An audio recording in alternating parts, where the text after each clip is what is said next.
warahmatullahi wabarakatuh. Selamat pagi anak-anakku sekalian. Semoga kita semua berada dalam lindungan Allah Subhanahu wa Ta'ala. Untuk pertemuan yang kedua, kita akan belajar tentang sikap mandiri Nabi Muhammad SAW.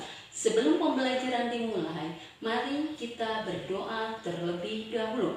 Bismillahirrahmanirrahim. Rabbi jidni ilman warzuqni fahman. Ya Allah, tambahkanlah ilmuku dan pertinggilah kecerdasanku. Amin ya Allah. Alhamdulillah, di pertemuan kedua ini kita akan belajar tentang sikap mandiri Nabi Muhammad SAW. Jadi, anak-anak, tujuan pembelajaran hari ini agar kita mempunyai sikap mandiri, tidak bergantung kepada orang lain. Walaupun manusia itu adalah makhluk sosial yang membutuhkan bantuan orang lain, tetapi ada kalanya kita harus bersikap mandiri. Nabi Muhammad SAW sejak kecil ditinggal wafat oleh ayahnya ketika dalam usia kandungan ibunya, dan ditinggal wafat oleh ibunya ketika usia beliau 6 tahun. Maka Nabi Muhammad tinggal bersama kakeknya sampai 8 tahun dan tinggal lagi bersama pamannya. Nah, bersama pamannya Nabi Muhammad SAW, beliau Nabi yang patuh kepada Allah, bekerja keras, jujur, sabar, disiplin, pemaaf, dan tidak pernah pendendam.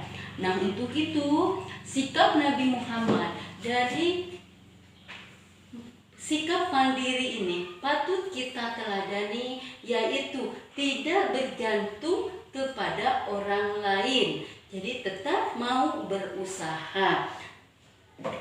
Beliau juga selalu sopan dan ramah. Maka untuk itu Nabi Muhammad SAW karena kejujurannya ketika itu diberi gelar Al-Amin, artinya orang yang dapat dipercaya.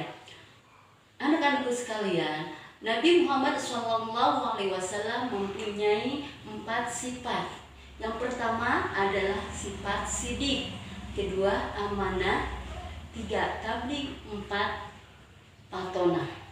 Nah, untuk itu sifat yang tertera di diri Nabi Muhammad SAW patut kita contoh.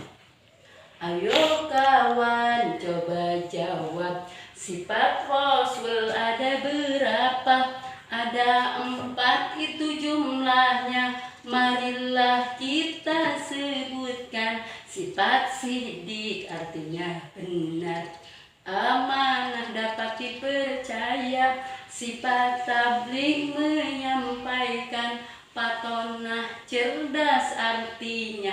Nah, dari sifat itu ada yang namanya sifat sidik. Ketika Rasulullah SAW belajar berdagang, maka beliau selalu mendapat keuntungan yang melimpah. Kenapa? Karena kejujurannya. Jadi dengan kejujuran orang bisa mempercayainya. Bahkan Allah dalam hadisnya pun orang yang jujur akan menuju surganya Allah Subhanahu wa Ta'ala. Inna sidqa fa inna sidqa yahdi ilal jannah. Jadi dengan kejujuran pasti akan menuju ke dalam surganya Allah. Amin ya rabbal alamin.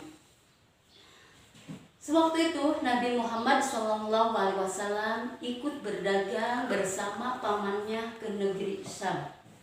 Nah, jadi berdagang itu adalah ciri khas orang-orang Arab, yaitu berdagang, beternak, bahkan sampai sekarang. Namun dagangnya di sini berarti kita harus mempunyai sifat jujur.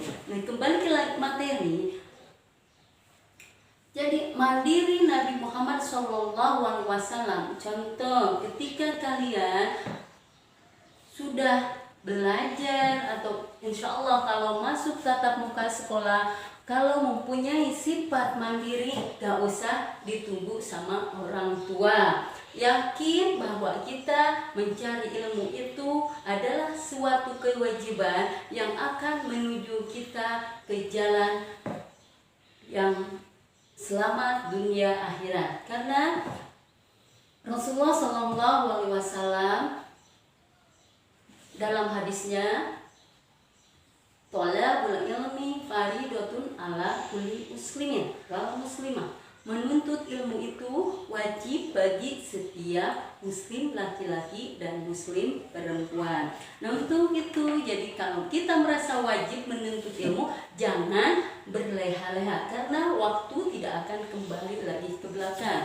Contoh, ketika di kelas 2 kalian belajarnya masih malas-malasan, coba untuk di kelas 3 walaupun pembelajaran daring di rumah dibimbing dengan ayah dan bundanya, kita harus mempunyai semangat yang tinggi agar memperoleh ilmu yang banyak sehingga mendapatkan nilai yang memuaskan.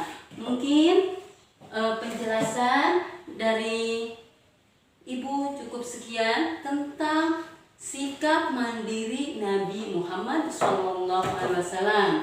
Untuk itu sikap mandiri itu jadi kita tidak boleh bergantung kepada orang lain. Mungkin sekian. Wabillahi taufiq wal hidayah. Wassalamualaikum warahmatullahi wabarakatuh.